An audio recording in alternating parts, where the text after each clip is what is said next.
Jacques-Régis Juanico, bonjour. Bonjour. Vous êtes député socialiste de la Loire. Franck Riester, bonjour. Bonjour. Député UMP de Seine-et-Marne. Alors on commence avec la question de Christian Jacob, une question sur l'affaire Jouyet-Fillon qui rebondit avec les révélations du troisième homme présent au déjeuner avec les deux premiers. Il s'agit d'Antoine Gosset-Grainville, révélation faite au Figaro et qui soutiennent François Fillon. L'Élysée, elle, soutient son secrétaire général qui reste en poste. On va tout de suite écouter Claude Goesguen, député UMP, qui est à vos côtés, Fernand Tavares.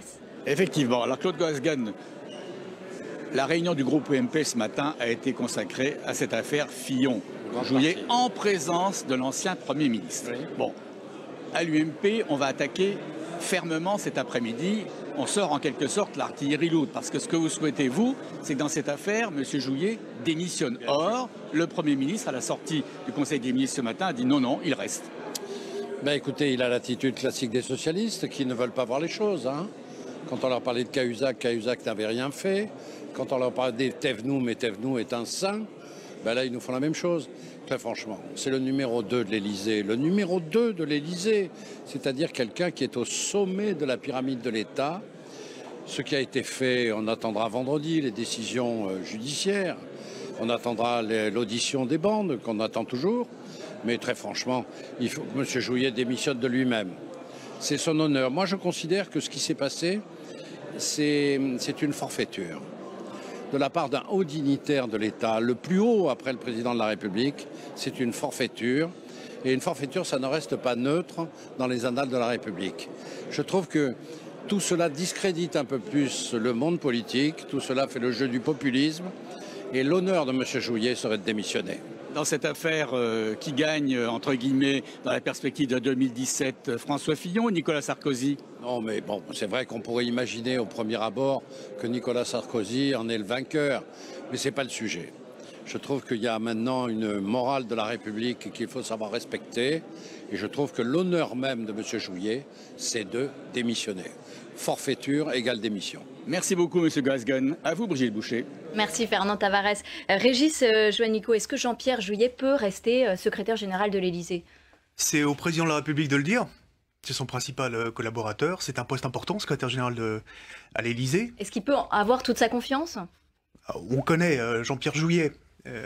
Il est connu pour ses maladresses et pour son côté un peu gaffeur. C'est lui qui le dit. Maintenant, moi, je voudrais pas que ce qu'on appelle aujourd'hui l'affaire Jouyet-Fillon ou Fillon-Jouyet, aujourd'hui, nous fasse oublier l'essentiel, c'est-à-dire les affaires de l'UMP et les turpitudes de Nicolas Sarkozy. On voit quand même, vous avez quand même du mal à soutenir Jean-Pierre Jouyet. Est-ce que la trahison d'être entré au gouvernement de François Fillon est encore mal digérée par les socialistes? Ça pose des questions, de toute façon, chez les socialistes, à l'époque, en 2010, y compris chez François Hollande, si j'ai bien compris, puisque pendant un certain moment, ils ne se sont pas adressés la parole. Maintenant, si ces révélations ont été faites, c'est parce qu'il y a un livre qui sort. Et deux journalistes du Monde, Gérard Davet et Fabrice Lhomme, dans l'ouvrage Sarko m'a tué, évoquent Sarko s'est tué. 11 affaires où Nicolas Sarkozy serait mêlé de près ou de loin. Mais c'est à la justice de se prononcer. Et donc moi je ne voudrais pas qu'on oublie le fait générateur de ce qu'on est en train de vivre aujourd'hui. J'étais à l'époque trésorier du Parti socialiste, donc je suivais très attentivement ce qui s'est passé pendant la présidentielle. C'est-à-dire le fait que Nicolas Sarkozy a maquillé ses comptes de campagne, qu'il a été invalidé pour cela. Pas pour une petite somme, puisque après on a bien évidemment... Alors la justice n'a pas été encore invalidé tranché. pour avoir maquillé ses comptes de En campagne. fait, ce que vous dites, pour Régis avoir Juanico, dépassé ses comptes de campagne. c'est une affaire... Ce n'est pas une affaire Jouyet pour Régis Juanico. Non, c'est pas vrai. Bon, et puis, enfin, je veux bien qu'on repousse tout le temps la responsabilité sur Nicolas Sarkozy, mais enfin là, en l'occurrence, il s'agit de quoi? Il s'agit d'un membre éminent de l'entourage de François Hollande, le secrétaire général de l'Élysée. C'est pas rien. C'est le patron de la boutique de l'Élysée, qui a dit deux choses et son contraire en 2 jours. Bon, voilà. Donc sa parole est discréditée. Ça ne remet pas en cause les qualités par ailleurs de Jean-Pierre Jouyet, qui méritait sûrement d'être ministre, qui a des grandes qualités de haut fonctionnaire. Enfin là, il a été pris en flagrant délit. Sa démission? Évidemment qu'on demande sa démission. Comment voulez-vous, dans aucune démocratie du monde, un tel une telle situation n'aurait pas été sanctionnée directement par une démission spontanée de l'intéressé. Je veux dire, comment voulez-vous derrière que, effectivement, les Français, comme l'a très bien dit Claude Gosguen, retrouvent une confiance en les politiques, en le système politique, en celles et ceux qui dirigent notre pays, si quelqu'un qui ment sciemment devant la France entière n'en tire pas les conséquences lui-même.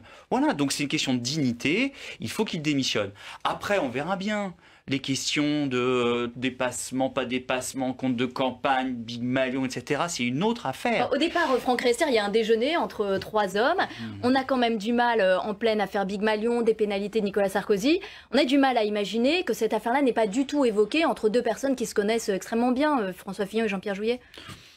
Écoutez, je sais pas. Moi, je crois à François Fillon, qui est un homme d'État, qui n'a aucune raison de mentir. Et ce que je constate, en tout cas, de fait, c'est qu'il y a eu 2 versions de la part de Jean-Pierre Jouyet.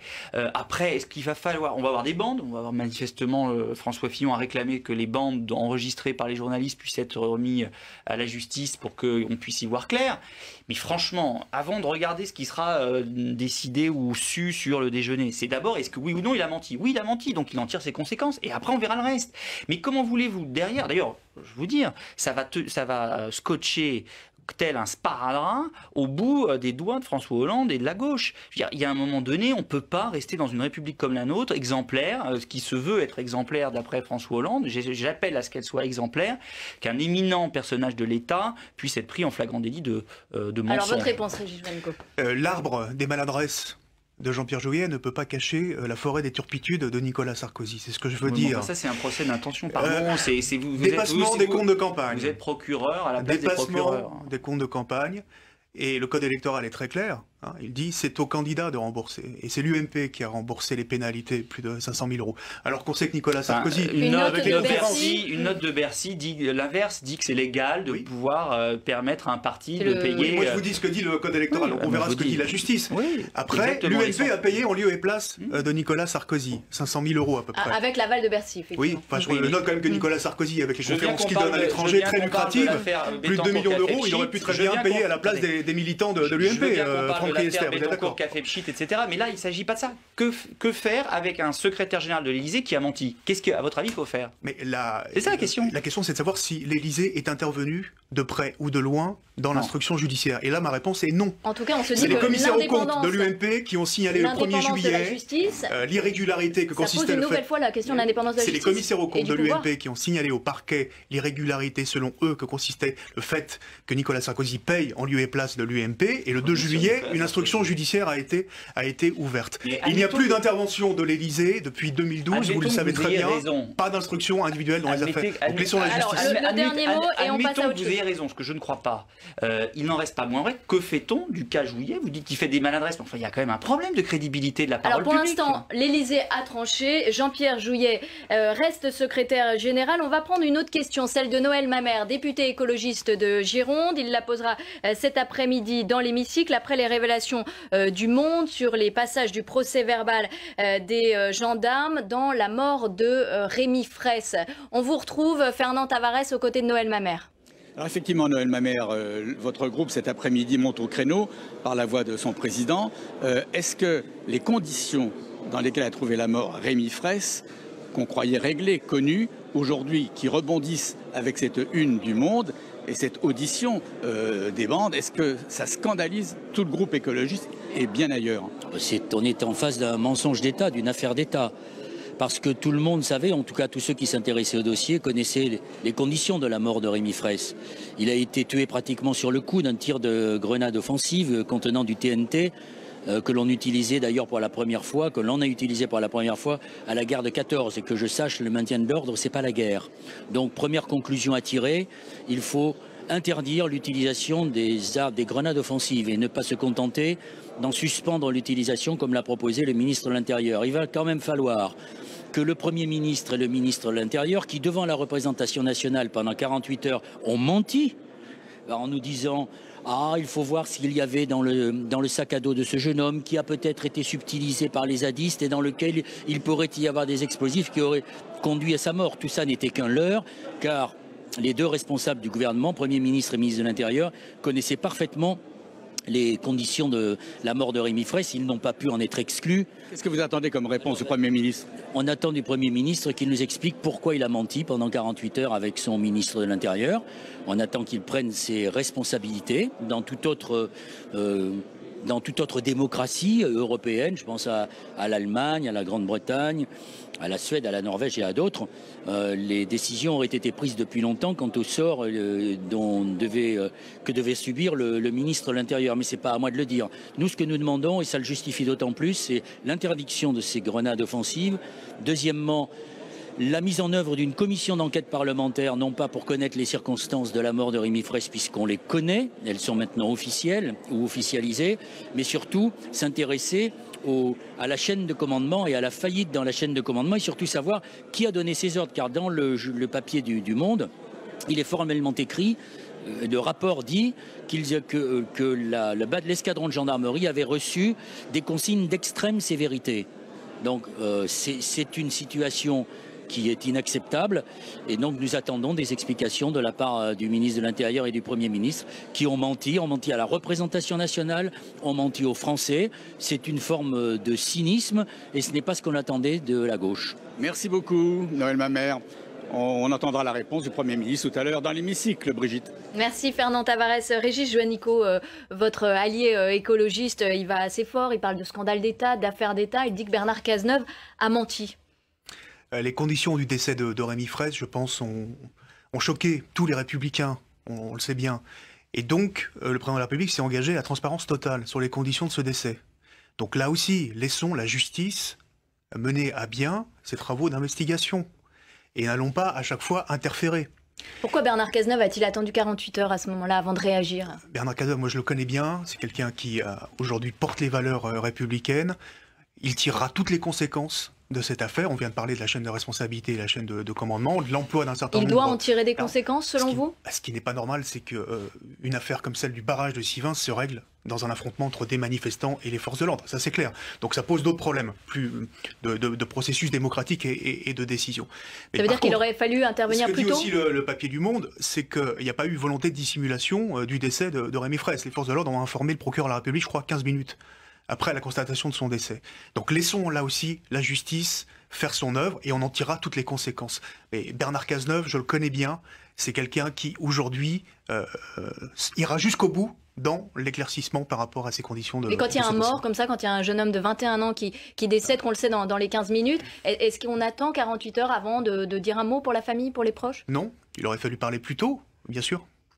Oui, je crois qu'il ne faut pas faire de mauvais procès à quiconque, mais il s'avère malgré tout qu'il y a sûrement eu un problème de délai à réagir pour émettre une forme de compassion par rapport à ce drame qui a touché Rémi Fraisse, première chose.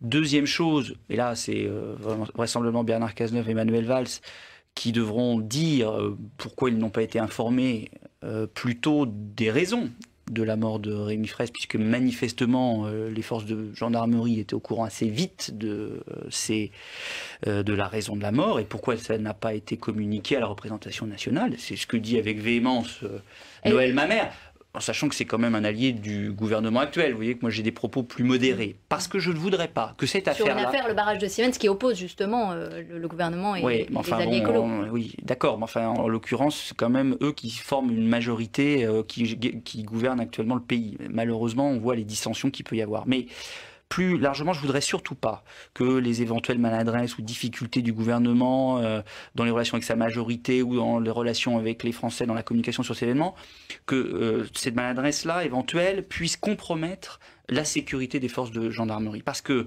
ou de police, qui font un travail très difficile de maintien de l'ordre. Vous savez, quand vous prenez des cocktails Molotov sur la tête, des barres de fer, des pierres sur la tête en permanence, au risque de votre vie, que vous n'ayez pas les moyens de vous défendre face à des casseurs... Ça veut dire que pour vous, les grenades offensives, il faut les maintenir Je ne suis pas un spécialiste de ces questions-là.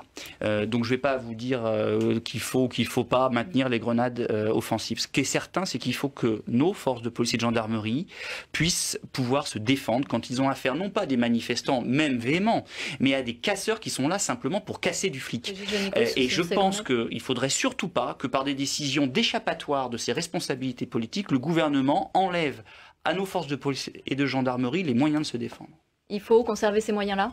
Dans un état de droit, oui. dans un État Même républicain. si les grenades oui. peuvent tuer, alors qu'on nous a toujours dit qu'elles ne Alors, il faut pouvaient un pas emploi tuer. et un usage des armes qui soient proportionnés, bien évidemment, à l'action menée en agression. Les grenades offensives, je m'interroge, bien évidemment. Et donc, toute une série d'armes aussi qui ont été employées. Et sans doute, beaucoup de grenades ont été lancées ce soir-là. Et je pense qu'il y a un problème peut-être de réajustement de la doctrine d'emploi de ces armes-là pour les forces de maintien de l'ordre. Mais par contre, qu'on leur donne la possibilité de pouvoir répondre dans un état de droit, c'est normal. Je suis d'accord avec Franck Riester. Un dernier mot, Écoutez, Franck Riester. j'ai peur qu'une nouvelle fois, on ait affaire à une façon de gérer un problème pas suffisamment professionnel de la part du gouvernement.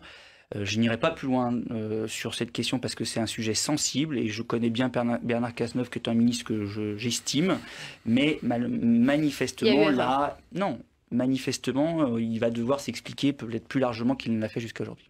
On part sur les réseaux sociaux voir ce que pensent les internautes, c'est le buzz.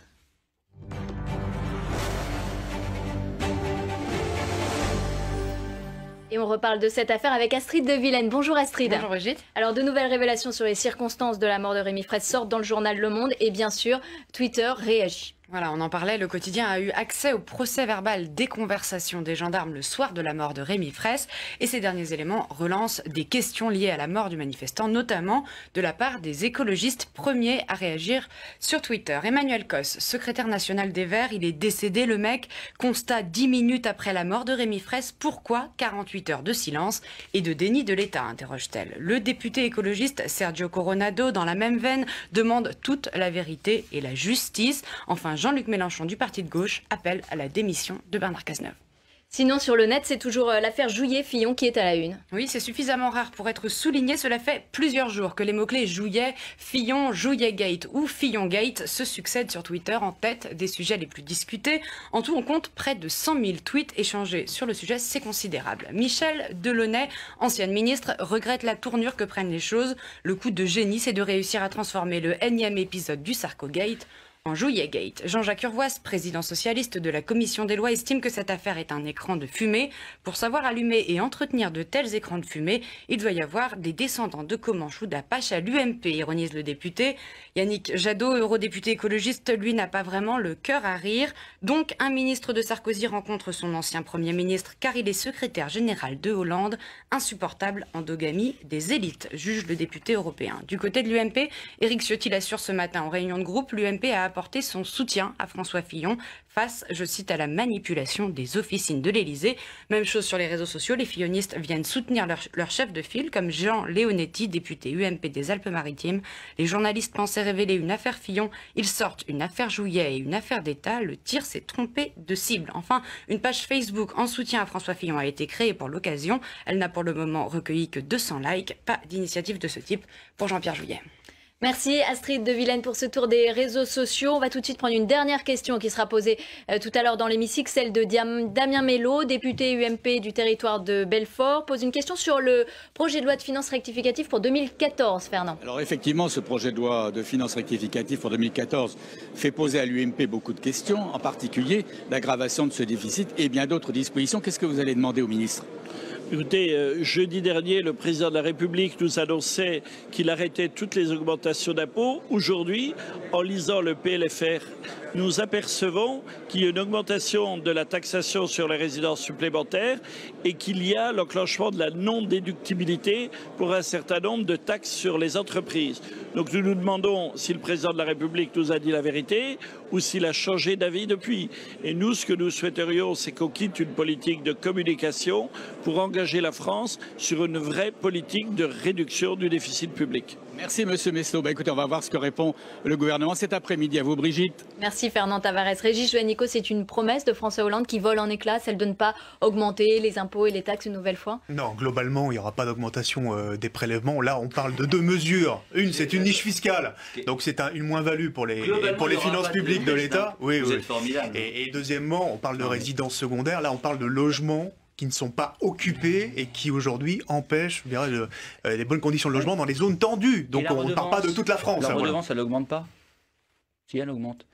Taxe sur le Il n'y aura gazole. pas taxe gazole, il n'y aura pas globalement d'augmentation d'impôts. Ou alors le président de la République, c'est ce que vous venez de dire, ou alors le président de la République qui dit il n'y aura pas d'augmentation d'impôts, à part ceux évidemment qui ont déjà été annoncés. Mais de qui se moque-t-on? Les Français ne peuvent plus supporter ça. Je vous le dis, Régis Juanico, si on veut retrouver le lien fort entre politique et citoyens, il faut arrêter avec cette façon de faire de la politique. Comment on est président de la République et on dit aux Français qu'il n'y aura pas d'augmentation d'impôts alors qu'il y en aura. L'augmentation de la redevance, l'augmentation du taxe gazole, l'augmentation de la taxe d'habitation sur les résidences secondaires. Mais on se moque du monde, voyez? Et le président de la République se moque du monde. Est-ce qu'il ne faut pas avoir un discours de vérité comme le dit Franck Riester? Le discours de vérité, c'est la situation qu'on a trouvée et qui était catastrophique en 2012, puisque les caisses avaient été vidées et il y avait eu 600 milliards d'euros de dette. On ne sous-estime pas les choses, puisqu'il y a 4,3 milliards de dérapage supplémentaires pour 2014, 6 milliards par rapport à la prévision initiale. Est-ce qu'on ne sous-estime pas une nouvelle fois les finances de l'État? Non, parce qu'aujourd'hui, il y a une situation économique qui aujourd'hui est la stagnation économique et la déflation, quasiment la déflation, c'est-à-dire très peu d'inflation. Et donc, il faut s'adapter par rapport à cette situation-là. Et c'est vrai qu'il faut laisser un petit peu plus... au-delà de la parole politique qui est gravement mise à mal par François Hollande avec ses déclarations, il y a la question du budget de l'État. On a une augmentation réelle des dépenses de fonctionnement qui augmente de 2,3% encore cette année. On a une augmentation du déficit. On a un déficit qui va être à 4,4% on va avoir un déficit à 4,4% du PIB. On va avoir, d'après ce que dit la Commission, en 2016, le budget le plus en déficit de la zone euro. Claude Bartolone qui traverse la salle des pas perdus. Il y a vraiment un problème de gestion budgétaire de ce pays parce qu'il n'y a pas les décisions fondamentales de réformes structurelles qui sont prises par ce gouvernement. Et donc on fait du matraquage fiscal qui a un effet contre-productif parce que encore une fois, on va avoir une réalisation des recettes fiscales bien inférieure aux prévisions. Moins 12 milliards. Voilà, Claude Bartholone qui arrive. Trop d'impôts qui tuent l'impôt. Un petit mot, Régis Juanico. On nous dit 21 milliards de coupe dans les dépenses publiques, c'est beaucoup trop, vous allez beaucoup trop loin. Donc il faudrait avoir Ah oui, parce que c'est ce qu'on va faire quand même en 2015. Mais non, vous allez ralentir l'évolution des dépenses. Comme en 2013 et comme en 2014, l'augmentation des dépenses de fonctionnement va continuer. Et donc ça, c'est réel, va continuer. C'est très grave. Il faut vraiment changer de braquet au niveau de ce gouvernement. On a des déficits publics qui vont atteindre 4,4% du PIB. Est-ce que finalement, vous n'avez pas décidé de laisser filer les déficits? Non, parce qu'il y a eu un effort structurel pendant 2 ans qui a été très fort. Malheureusement, la conjoncture économique ne nous permet pas aujourd'hui d'aller plus loin pour 2015. Mais voilà, il faut maintenant relancer la machine économique. Sauf qu'on nous a promis 3,6 milliards d'euros pour 2015 en plus. C'est ce que Michel Sapin a annoncé il y a une quinzaine de jours. Est-ce qu'on peut y croire puisqu'ils sont basés sur effectivement une meilleure inflation Oui, et puis sur des recettes exceptionnelles aussi. Il y a la fraude fiscale sur laquelle Ce sont des prévisions aujourd'hui. Et donc, voilà, c'est tout ça n'est pas à la hauteur de l'enjeu. Et malheureusement, tant qu'il n'y aura pas des vraies réformes de structure, on n'aura pas la solution à nos problèmes. Merci Franck Riester, merci Régis Juanico. Tout de suite, la première question dans l'hémicycle.